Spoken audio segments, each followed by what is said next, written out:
Et salut à tous, c'est Exotic World, j'espère que vous allez bien, moi ça va super. Donc aujourd'hui, je vais vous montrer, on va faire un petit tuto cascade pour Terrarium.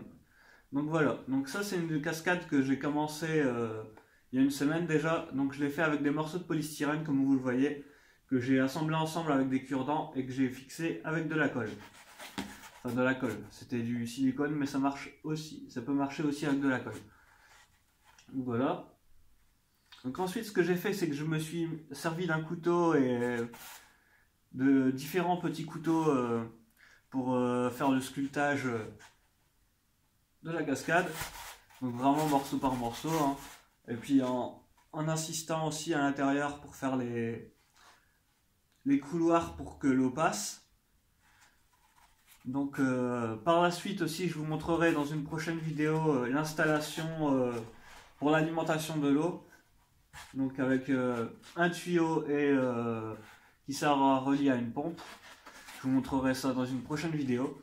Donc là c'est vraiment pour vous montrer la structure de base en fait, hein. Voilà. Donc j'espère que ça donnera des idées à certains. Donc pour vous donner un peu une idée, ce que je ferai par la suite, c'est qu'en fait le tuyau il sera relié là par un trou. Et ce sera un tuyau externe en fait, qui va être relié à la pompe, qui sera en contrebas en fait si vous voulez, dans un bassin. Et donc l'eau sera envoyée comme ça en hauteur et puis redescendra pour atterrir. En fait je pense que je vais utiliser une auge à ciment ou alors un grand bac qu'on peut trouver chez Ikea par exemple. Donc voilà, donc j'espère que le résultat final sera pas mal. Donc je continuerai les travaux la semaine prochaine dessus et puis j'essaierai de vous faire une vidéo le mois prochain donc, pour vous montrer tout ça. Donc par la suite, la prochaine étape, ça serait donc d'utiliser pas de la colle à carrelage, mais du mortier hydrofuge donc pour toute la structure de la cascade. Donc à l'intérieur aussi, tout ça. Peut-être une deuxième couche même au moins pour l'intérieur. Ensuite, ce que je ferai par la suite, ce que j'aimerais bien tester, bah après, donnez-moi vos idées si vous avez des idées. Mais moi, ce que je voulais faire ensuite, par la suite, c'était mettre du silicone sur tout le passage de l'eau, si vous voulez, et mettre des petits graviers, du sable grossier, peut-être des mini galets, tout ça.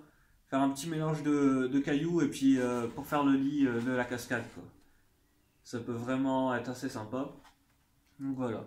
Donc quant à l'utilité de cette cascade, en fait exactement, c'est que j'ai remarqué que mes Goniosoma s'hydrataient mal. Bon, elles boivent, il n'y a pas de souci, mais comme tous les animaux, les serpents aiment l'eau fraîche et en circulation si possible.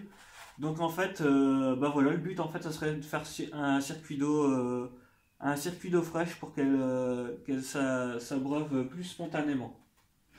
Voilà, en plus d'avoir un truc assez design finalement. Voilà, donc je vous ferai une prochaine vidéo pour vous expliquer la suite. Voilà, j'espère que vous avez apprécié cette première partie de tuto cascade. Et puis moi je vous dis à bientôt. C'était Exotic World.